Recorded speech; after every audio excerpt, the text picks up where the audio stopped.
Okay, in this first question, we've got an equation. We want to show there's a root between 0 and 1. So the first thing we need is an f of x that equals 0. So in 1a, we need an f of x. It's got to equal 0. So how can I rearrange this equation to get 0? Well, I can subtract the cos x from both sides. So I'm going to do 4x minus cos x equals 0, and I want to show that the root is between 0 and 1, so I need to do f of 0 and I need to do f of 1. So f of 0 is going to be 4 times 0 minus cos of 0, and f of 1 is going to be 4 times 1 minus cos of 1. The first one's going to be, I can do that in my head because I know that cos of 0 is 1. So this is going to be minus 1. This is going to be a decimal from your calculator. But you must use radians. If you get an answer that is very close to 3, then you've done it in degrees and you've done it wrong. Okay. Alright, so that's part A. Well, no, then you have to say sign change. Okay, but you have to say what the sign change is between. So sign change between x equals 1 and x equals 0. Well, x equals 0 and x equals 1. Therefore, there is a root alpha of f of x equals 0 with 0 less than alpha is less than 1. You just learn that sentence. Can we have that full sentence, please? That's the only wording that's guaranteed to get you full marks. Okay, and then part B, all right, what we have to do is say that x1, well, x1 is given to us, it's 0, and we have to use the iteration, so we work out x2. So according to this iteration, okay, we're going to do cos of x1 over 4, so that's cos of, our first value was 0, so cos of 0 over 4 equals an answer, and then we need x of 3 equals that answer, cos of the previous answer over 4 equals another answer. But after I've shown the after I've shown my working for these first couple, then I can just carry on with x4 and so on. Now I think on this particular question, people who stopped at x3 and only gave me those answers may have got the marks, but you've got to do enough values. You really want to have 2 that agree to the required degree of accuracy, which is 2 decimal places. So I'd actually go past that point and make sure you're absolutely sure that you've got an answer that agrees to 2 decimal places, to generate them to more, but then say therefore the root equals whatever it is to 2dp. Okay, so you should be able to fill in the details of that. That's how to do question 1. Question 2 says, what does question 2 say? Sketch these graphs on the same axis. So this is the point of v method. So I've got modulus of x minus 3, I've got modulus of 3x minus 1. So here's the first one, the point of the v. Remember, the point of the v is when the thing inside the modulus is 0, and that tells us that x equals 3. Okay, and then if the thing inside the modulus does equal 0, y is going to be, well, it's just modulus of 0, so it's 0. Okay, so I've got the point of the v for the first one. The y-intercept for this one is going to be, well, x equals 0 for the y-intercept. If I plug 0 into this, then y is going to equal 0 minus 3 is minus 3. Modulus of minus 3, though, of course, is 3. So this point is 3, 0, and this point is 0, 3. And then we've got to do the same thing for the other one. So the point of the v, you're going to get the thing inside the modulus, whatever that is, equals 0, which is going to give you an x value. Okay, y equals, well, it's going to be y equals 0 again, isn't it? So that's going to be the point of the v. This will be a fraction here for your x coordinates. Okay, and your y-intercept is going to be when x equals 0, so y is going to equal the modulus of whatever this equals when x is 0, which is going to give us a y value, so we're going to get a point 0 something, which is going to be our y-intercept. So when you do your 2 sketches, okay, well, the first sketch we know has got a y-intercept of 3, and the point of the v is at 3, so this needs labelling as 3 and 3 on the diagram. So just because these appear, I'm not going to get any credit unless it's on my diagram. And your other v, in fact, does something like this. It's a narrower v, it needs to be steeper. You need to label this value, you need to label this value, and you need to show me there are 2 intersections. So that's 2 part A. Now in 2 part B, it says hence or otherwise, but the way we solve an inequality is we're going to use the graph at the end, but the first thing we're going to do is find out where the intersections are. We can see the 2 intersections. So in part B, the first thing we need to do is say, when will my modulus of x minus 3 equal my modulus of 3x minus 1? Well, we know that the modulus signs can either have an effect or not have an effect. So either the x minus 3 is going to equal the 3x minus 1, okay, or maybe there's a sign swap going on. So maybe the x minus 3 equals the minus of the 3x minus 1. This is going to be a plus in the middle, so be very careful here. If you write minus 3x minus 1, you're going to get a wrong solution. Now, you could say that this modulus could have the effect of minusing things. And if you generate two more equations, you'll discover that they're actually equivalent to the two you've already got, because there are only two intersections of the graphs. By all means, generate all four equations, but in fact, there are only going to be two. So this is going to be a first x-coordinate, this is going to be a second x-coordinate when you solve these properly. Okay, so it's going to be that value and that value. And then which one do I want to win? So now, so far, I've just solved an equation. But in fact, the inequality I've got to solve is that the y equals x minus 3 graph, modulus of that, it should be labelled on your diagram, has got to win. So by winning, we mean that I've got to be above the other graph. So at this point here, okay, yes, the y equals modulus of x minus 3 graph does beat the other one, because I could drop stones onto the heads of people standing on the other graph. But if I'm here, then they can drop stones onto me, so this is below. So the good bit of the graph, this graph beats the other one for this section of the graph.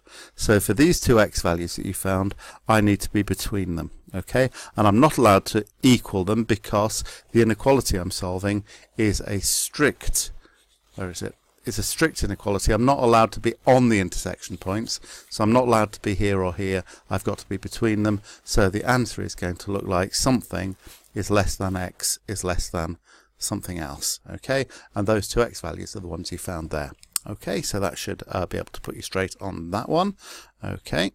Okay, in question 3, I've got 2 points with given coordinates, and then I've got a line with a given equation, but I'm ignoring this to begin with because the first thing I need a vector equation of a line that passes through A and B. So I need two things for my vector equation of a line. I need a point. Okay, well, my point could be either A or B, the position vector of it anyway. So the obvious one to choose is 1, 4, 2. It's a bit smart alecky to choose the point B. Okay, and then I need a direction for my line. Now the direction of my line, so some of you just worked out the vector from A to B. That's not the equation of a line. The equation of a line looks like this. This is a point on the line. This thing in brackets is the direction vector.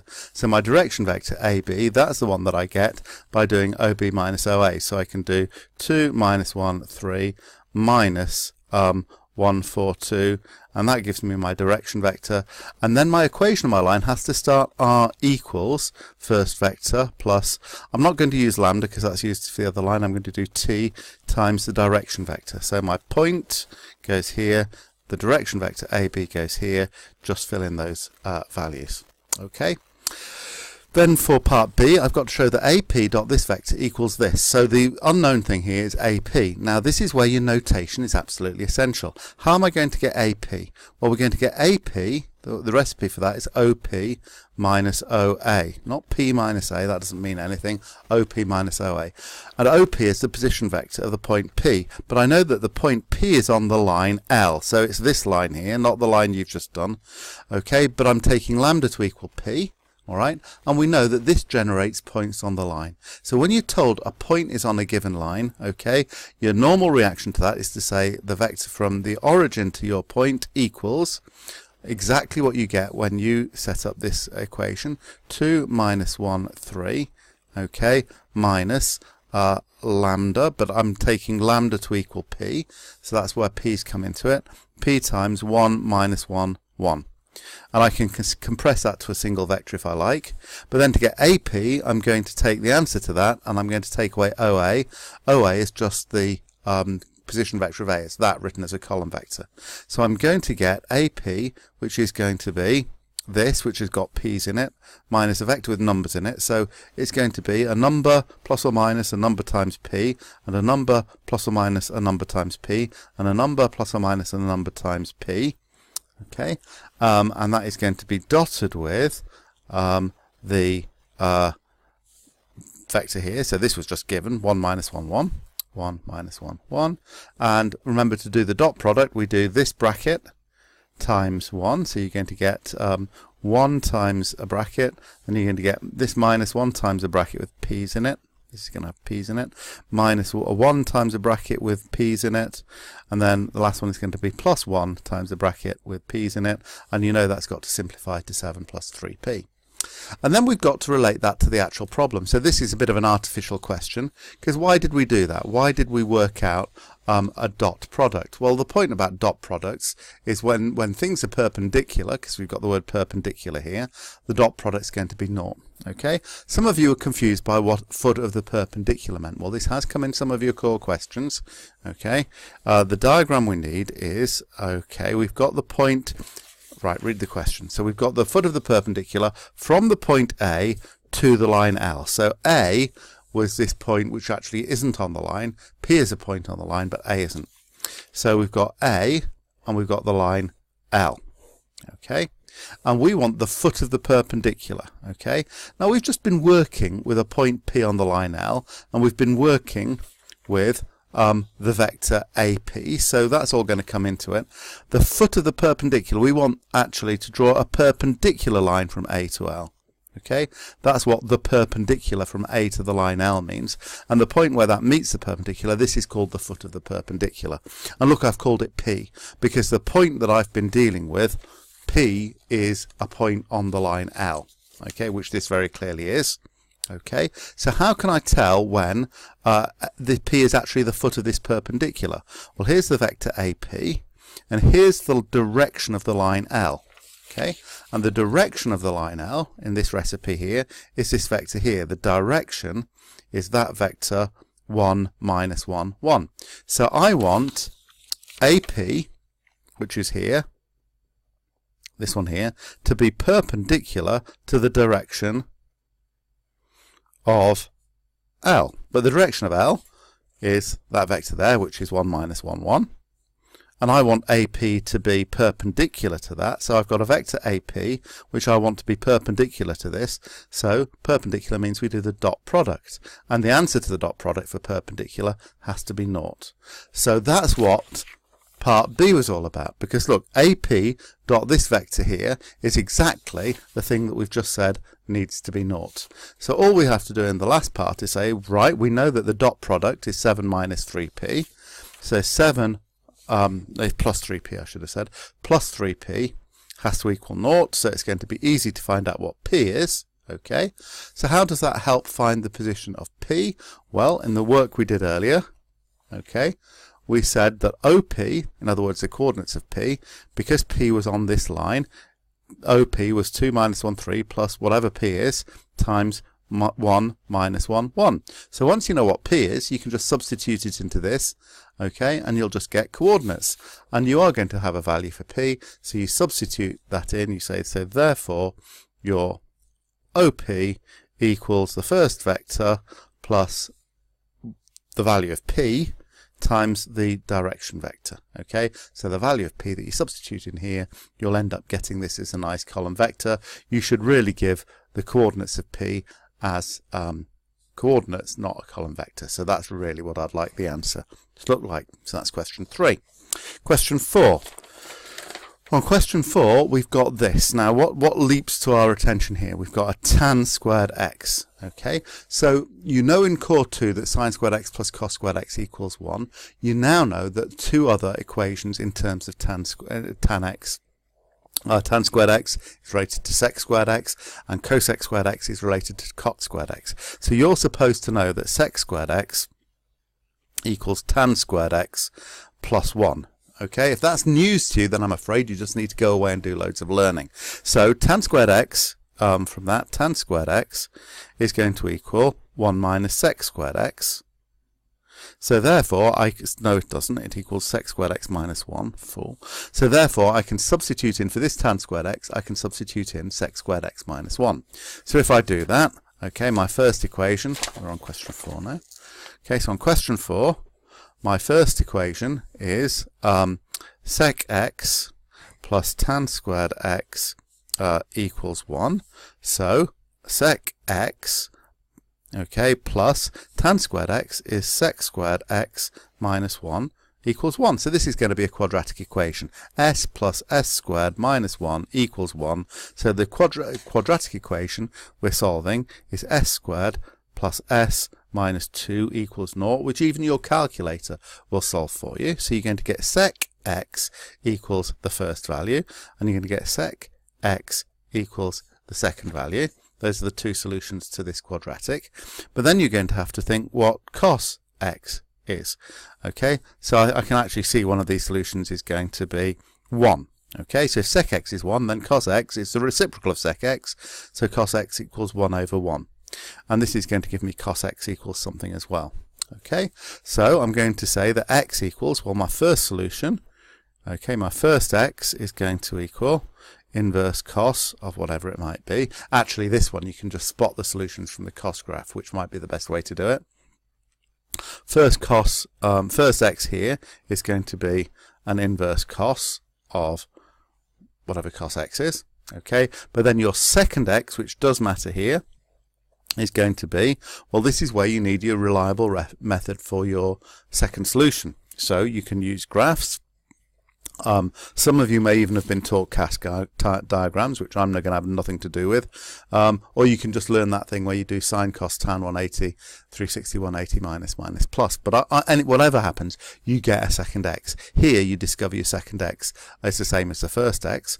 Here your second x that you first get may not be in the given range, because your given range is minus pi to pi, but we know we can adjust any answer by adding or subtracting 2 pi to it. So I think your first answer is going to be too big. It's going to be in the positive one, but if you subtract 2 pi to it, you will get a second answer in that range. Okay, so that's how you do question 4.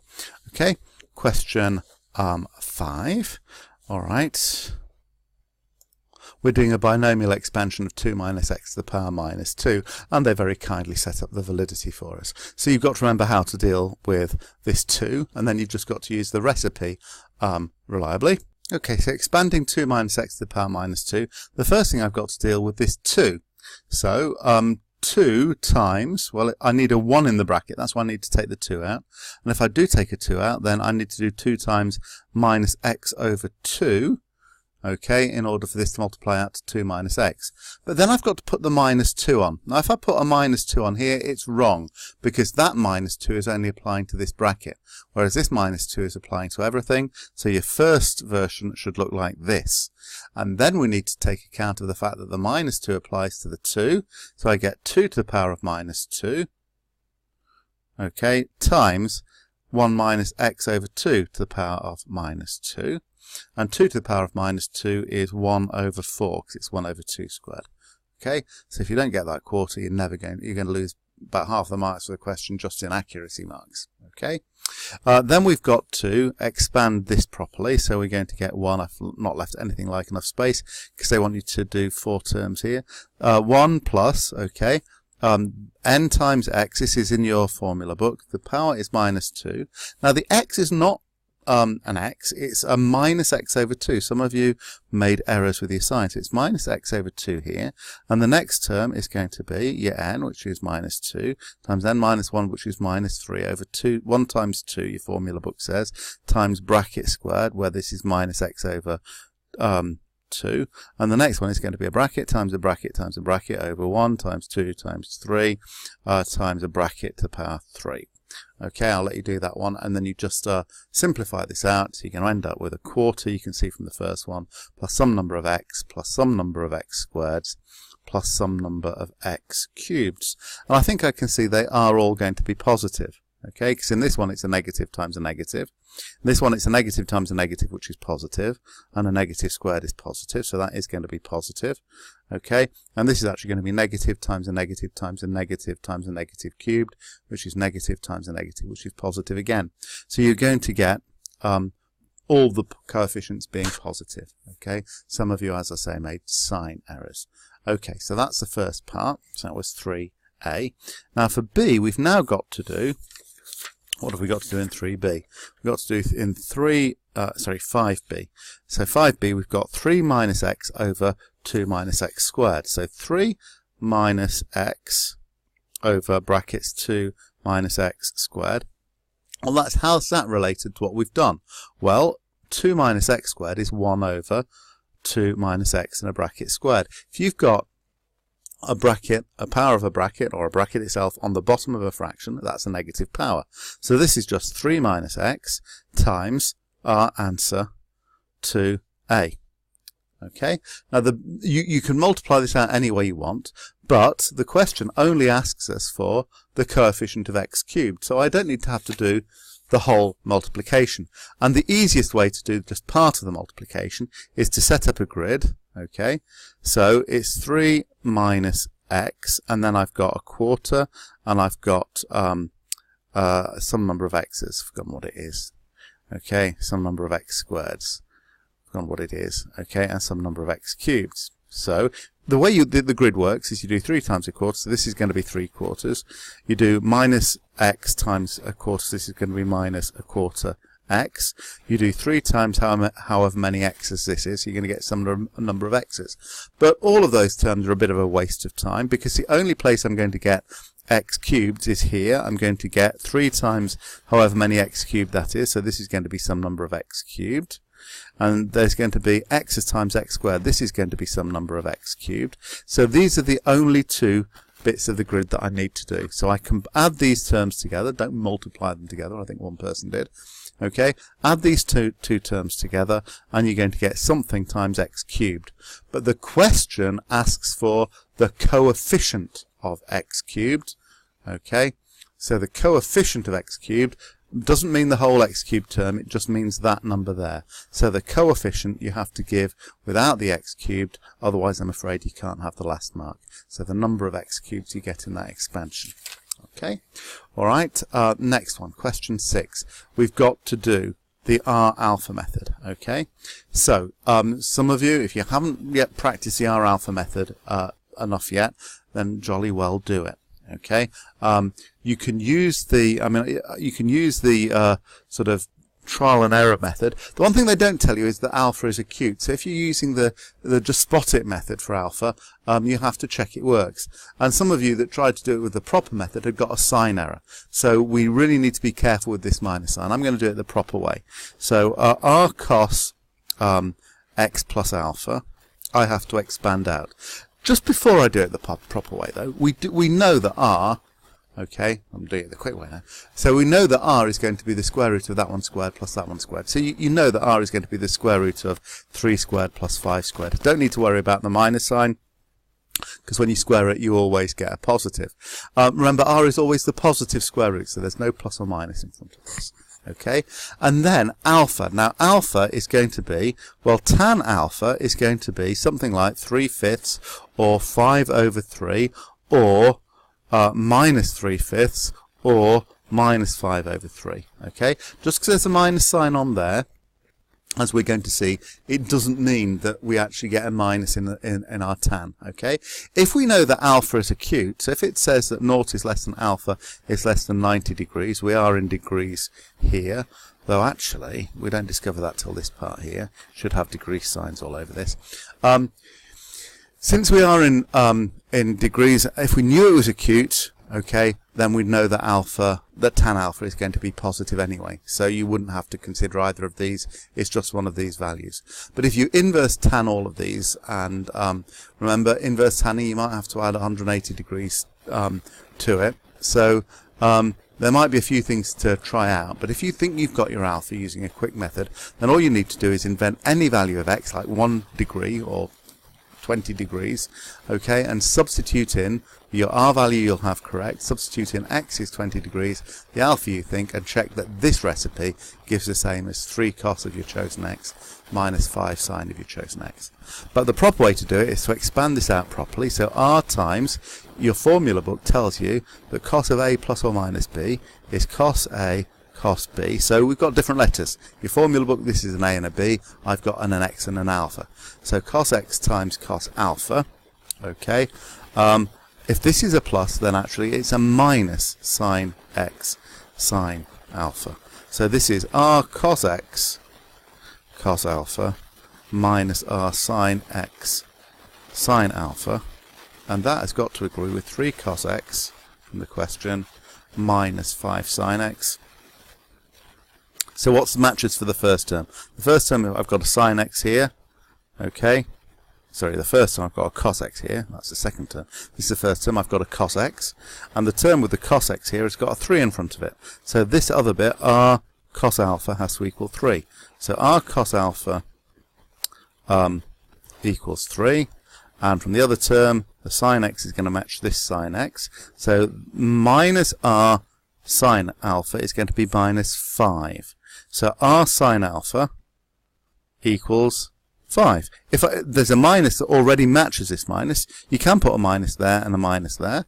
Okay, but either way, that minus is going to cancel. So people who got a minus sign on this 5, okay, that's the reason why the this minus sign is wrong. So actually it's going to turn out we're going to get an acute alpha here after all. Okay, so r is this recipe, which is going to be the square root of something.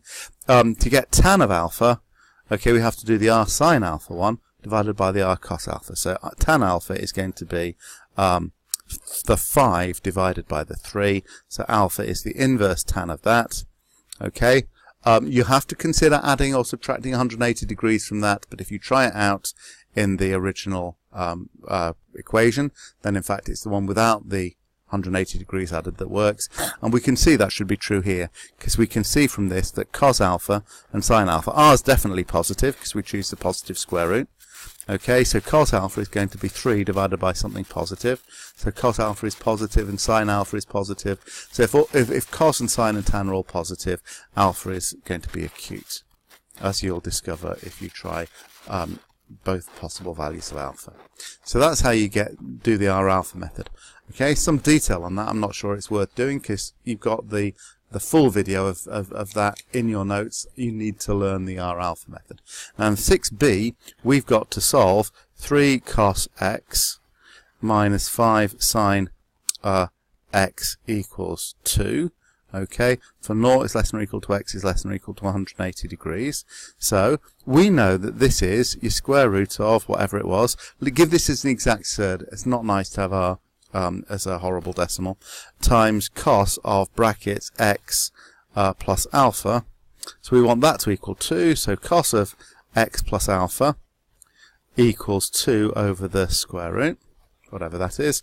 So x plus alpha, well, our first x plus alpha is going to equal an inverse cos of 2 over the square root. Okay, now we should consider getting the second solution. So our second x plus alpha is whatever you do for the second solution for a cos. So you've learned sine, cos, tan, 180, 360, 180, minus, minus, plus. But notice I'm doing this before I actually subtract any alphas. If I try and subtract the alpha first to find out what x is and get my first x, then I can't get my second x from that. I have to think about the thing that's inside the cos, get both solutions for that. Okay, so this is going to lead to my first x, this is going to lead to my second x, because how do I get x? Once I know what x plus alpha is, I take away my alpha. Okay, but you discover that because this is a narrow range of just 0 to 180 degrees, only one of these x's works. So there's just a single value of x that works. Okay, so that's question 6. Question 7 cunningly starts down here. So we've got what f of x is down here, but the questions about it are over the page. So the first thing I've got to do is state the range of f. So okay, I have to take this domain into account. This is just saying I can put any values of x in. So I can think about what values I can possibly get out of this. So one way is to do this without thinking about a graph, just to think about what e to the x has to be. So if you happen to know that e to the x is always positive, then 5e to the x is always positive, and if I add 1 to that, then I always get a particular kind of answer. But later on in this question, we're going to have to sketch the graph, so let's do that, because if you get a decent sketch, then that helps with your range. Okay, so I'm skipping ahead a little bit. What part was it? It's part C, when I have to sketch the graph. So sketching this graph is very easy, because what I've got a plus 1 outside, and I've got a times 5 outside. Okay, so if I'm doing things outside, the first thing I look for is a vertical stretch. So it's a vertical stretch. Okay, it doesn't have an accident because it's outside, times 5. And then it is a vertical the plus 1 outside, which is a translation. It's a vertical translation, so that's going to be 1 unit up. It doesn't have an accident. So my original e to the x graph, you need to know your e to the x graph looks like this, which has an intercept of 1 and an asymptote of the x-axis. Okay, that goes on top of the x-axis. So if I stretch that times 5, well, it'll be stretched so that it's got an intercept of 5, but its asymptote will still be the x-axis. And then I'm shifting it up by 1, so the asymptote will now be, okay, 1 up. So the asymptote will be y equals 1, and that needs to be labelled on your sketch graph.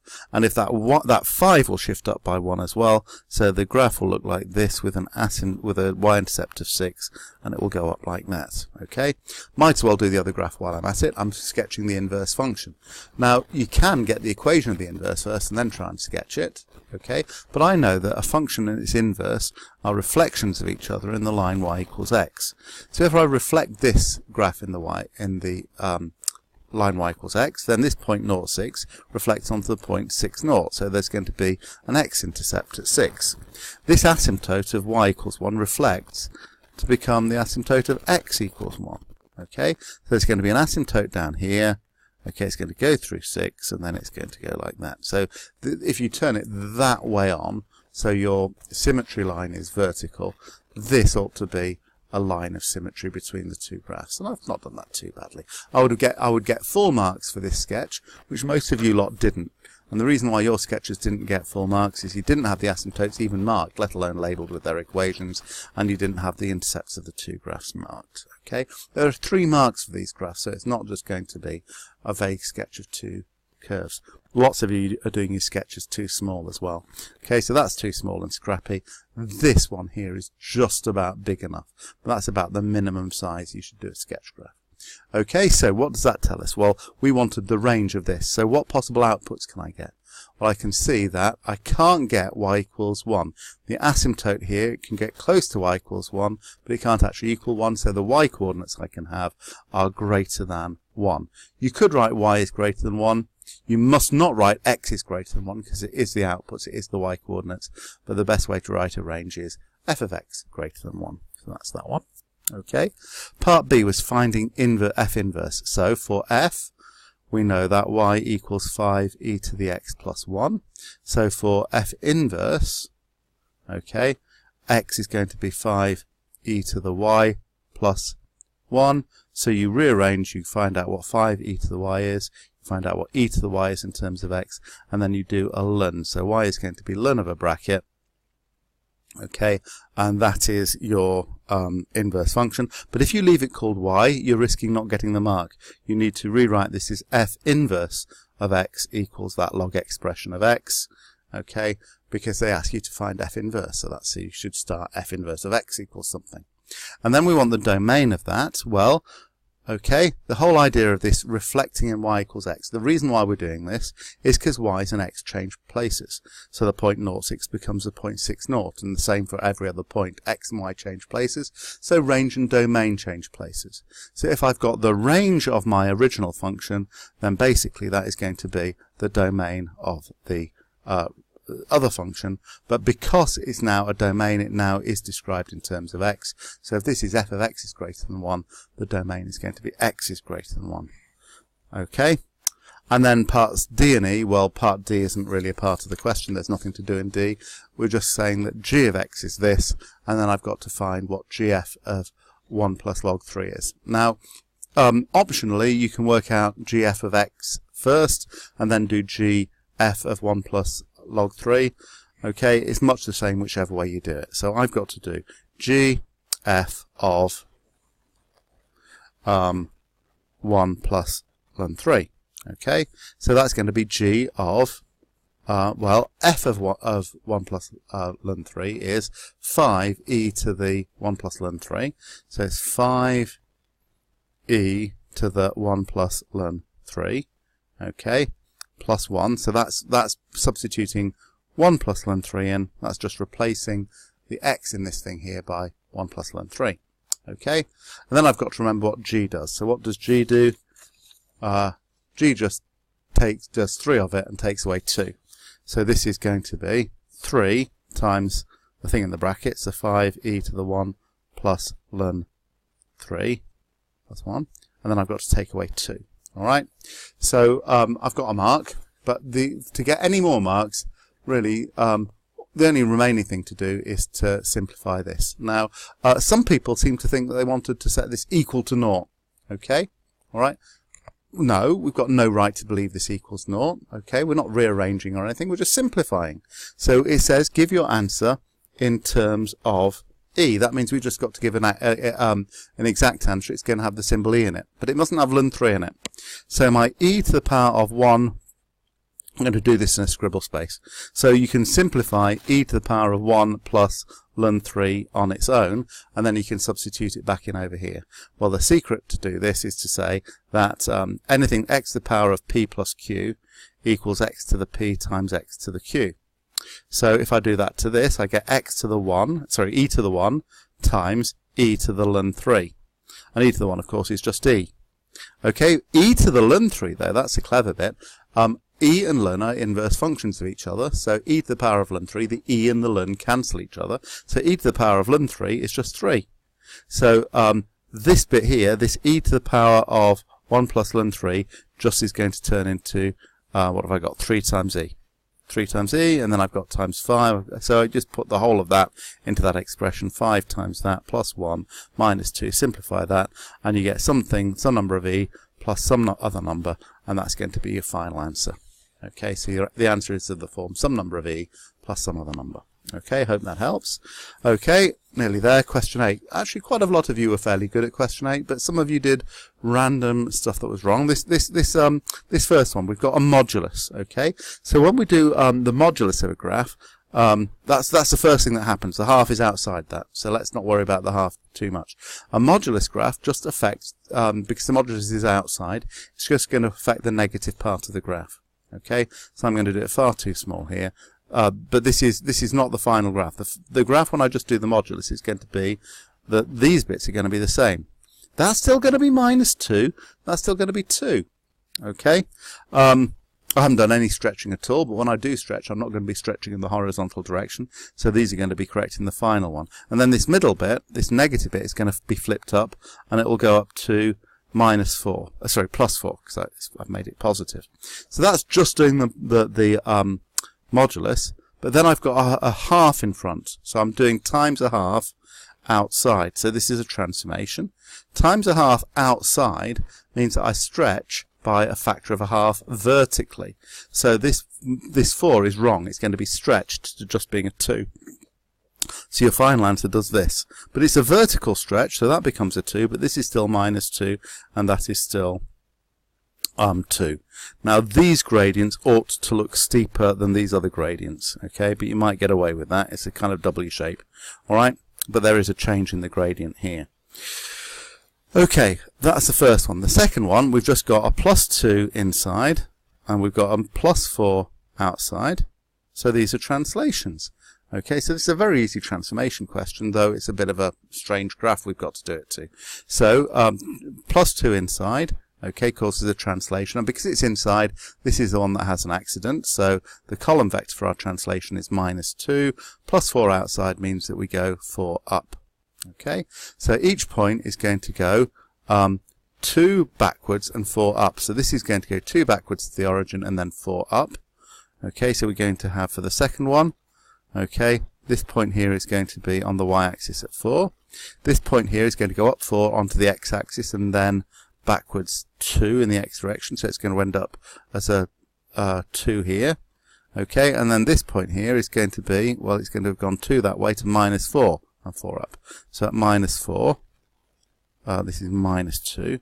We're going to have the other point. So the central bit of the funny graph is going to be like this, and then the whole thing is translated. So I need to show less steep gradients here and here. This is where we do have to be a little bit fussy about the gradients.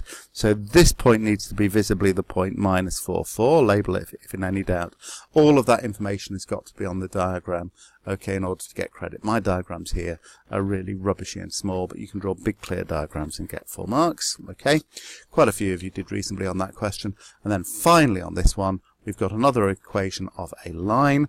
We've got, first of all, a line that goes through A and B. Well, this is the same as the first part of the first question. So we need a point, and the point could be A, so our point is 164, and we need a direction, and your direction is going to be AB, which is B minus OA minus OB minus OA. So you're going to subtract these two position vectors, okay, and you're going to have R equals, lines have to go R equals something plus, yeah, that's a T, so I might as well use a lambda here times the other one, and that's the first part. And then we've got to find the point of intersection. You don't even have to prove it's a point of intersection, so I might as well fill this in 1, 6, 4, and I think you might get something like, what will you get? Something like 4 minus 6 minus 10 for your lambda. Okay, depending on which order you subtract, you may get different signs on that. And then that has got to intersect this, so you look at your x's. So your x's have to agree. So your x from this one is 5 plus 1 times t, so 5 plus t has to equal 1 plus 4 lambda. 1 plus 4 lambda. And your y's tell you that minus 5 minus 4t has to equal what you get from here. And then you solve here.